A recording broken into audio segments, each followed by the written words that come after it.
नमस्कार किसान साथियों। तो अभी जो आप गेहूं की वैरायटी देख रहे हैं यह है HI 1650 पूसा ओजस्वी, जिसकी चर्चा पिछले साल काफ़ी रही थी कि जो 1650 गेहूं है वो काफ़ी अच्छा उत्पादन दे रहा है और काफ़ी कुछ इसके बारे में सुना था। और उसी के चलते अपन ने इस बार जो गेहूं लाए हैं और अपन तो किसान लोग ठहरे, तो अपन जो दवाइयों पे भी इतना भरोसा नहीं करते, पहले चेक करते फिर रिज़ल्ट देख के उसको प्रयोग में लेते हैं। तो ये तो गेहूं ठहरे, तो अपन ने लगाया इसको, तो कहीं ना कहीं थोड़ा सा डिफरेंस तो है काफ़ी दूसरे गेहूं से। कहीं ना कहीं जो इसकी ग्रोथ है वो थोड़ी सी हल्की सी ज़्यादा है।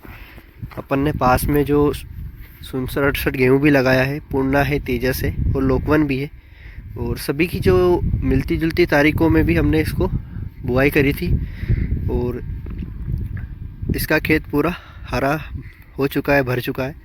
किसान साथियों, बात करें बुआई की तो अपन ने इसको रिलाई करके बुआई करी थी और बीज दर जो था वो अपना 32 किलो प्रति बीघा का रह गया था। थोड़ा सा ज़्यादा था लेकिन ठीक था इस वर्ष, क्योंकि गेहूं उगने में काफ़ी समस्या आई इस बार गीले के चलते। इस बार बारिश बहुत हुई थी तो कहीं ना कहीं फंगस या कीड़ा था जो गेहूं सही से उगने नहीं दे रहा था, या गेहूं उगने में कहीं ना कहीं दिक्कत आ ही रही थी।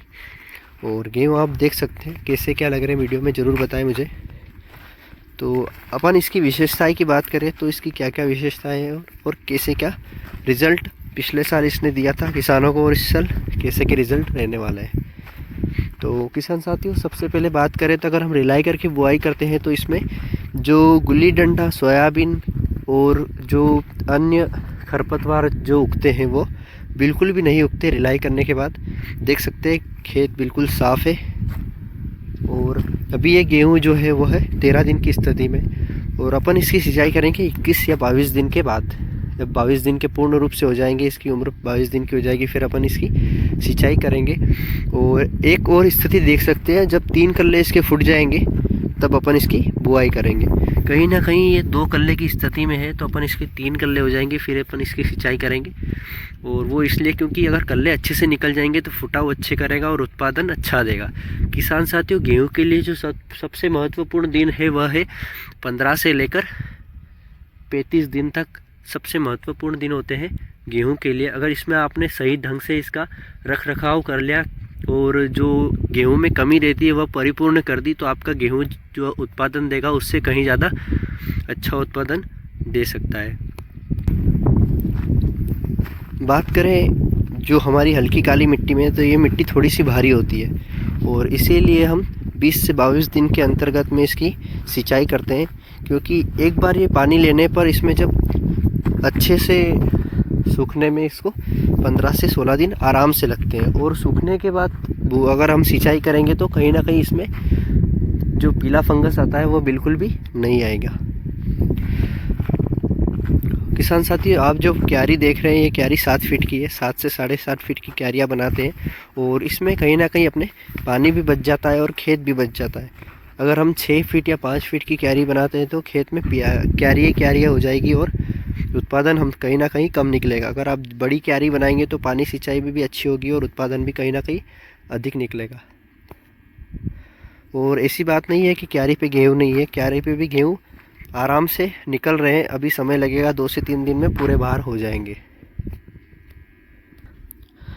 किसान साथियों, कई किसानों के जो ज़मीन होती है वह भूरी होती है, मोहरम वाली होती है या हल्की होती है, उनमें और पानी की भी कमी देखे जा सकती है। तो अगर आपके इधर पानी की कमी है तो कम से कम 12 या 15 दिन का ही गैप ले सिंचाई करने में। अगर पानी थोड़ा मीडियम है तो आप 17 से 20 दिन आराम से ले सकते हैं, और आपके पास परिपूर्ण रूप से पानी है तो आप 21 से 23 दिन के अंदर सिंचाई करें और इसका रिज़ल्ट ज़रूर देखें और कमेंट में ज़रूर बताएं कि रिज़ल्ट कैसा रहा। किसान साथियों, अगर हम खींच के जो सिंचाई करते हैं उसमें गेहूं के कल्ले भी अच्छे निकलते हैं, उम्बियाँ भी अच्छी निकलती है और कहीं ना कहीं उत्पादन भी अच्छा देता है।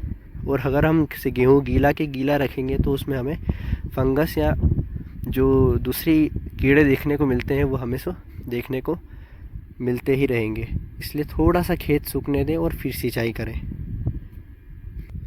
किसान साथियों, बात करें इसकी लटी की तो अभी ये तीसरी लटी निकल रही है और कहीं ना कहीं तेजस और ये भी दूसरे गेहूँ भी पास में लगाए थे, तो उनकी जो तीसरी लटी निकली थी वह 17 से 18 दिन में थी, लेकिन इसकी जो 13-14 दिन में ही तीसरी लटी निकलने लग गई है। तो कहीं ना कहीं ये 3 से 4 दिन उन गेहूँ से फास्ट है, इसकी प्रोसेस थोड़ी फास्ट है। मुझे लगता है उम्बी और जो फूल आते हैं गेहूँ में वो भी थोड़े जल्दी ही आ जाएंगे इसमें दूसरे गेहूं के मुकाबले। और किसान साथियों, देखते हैं अपन इसमें कम पानी में भी अगर अच्छा उत्पादन दिया तो कहीं ना कहीं जिन एरियो में कम पानी की उपलब्धता है वहीं गेहूं आराम से सक्सेस हो सकेंगे।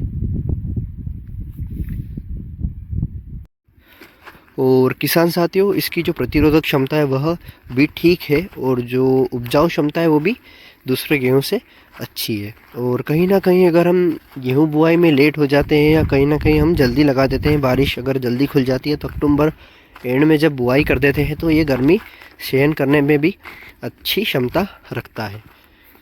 तो ये तो हो गए इसके फ़ायदे। अब नुकसान की बात करें तो कहीं ना कहीं इसकी जो हाइट होती है वो थोड़ी मीडियम होती है तेजस की जैसे। अगर आपको हाइट ज़्यादा चाहिए तो ये गेहूँ ज़्यादा हाइट नहीं दे सकता।